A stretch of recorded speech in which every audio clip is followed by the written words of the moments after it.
మేము కిరాయి కొని బతుకుతాను, కూలి పని చేసుకొని బతుకుతాను మేము. అంటే మాకు ఎందుకు బాగాలేదు, మాకు పోతే బ్రెయిన్ లో కూడా గడ్డలాగా అయింది. ఇక ఇల్లు వచ్చింది మాకు ఇస్తలేదు, మాకెందుకు ఎలాంటి న్యాయం జరగట్లేదు మాకు. మేము 10 ఏళ్ల నుండి కొట్లాడతాను, మాకు ఇల్లు చూపెడితే మేము అలా పోయి ఉంటాం. లేకపోతే ఇల్లనా సత్తా నేను ఎక్కడ పెడితే అక్కడ పెట్టుకోవాలి అంతే.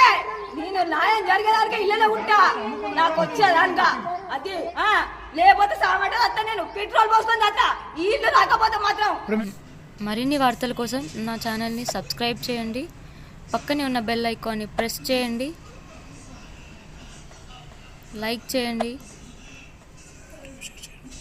మరియు షేర్ చేయండి.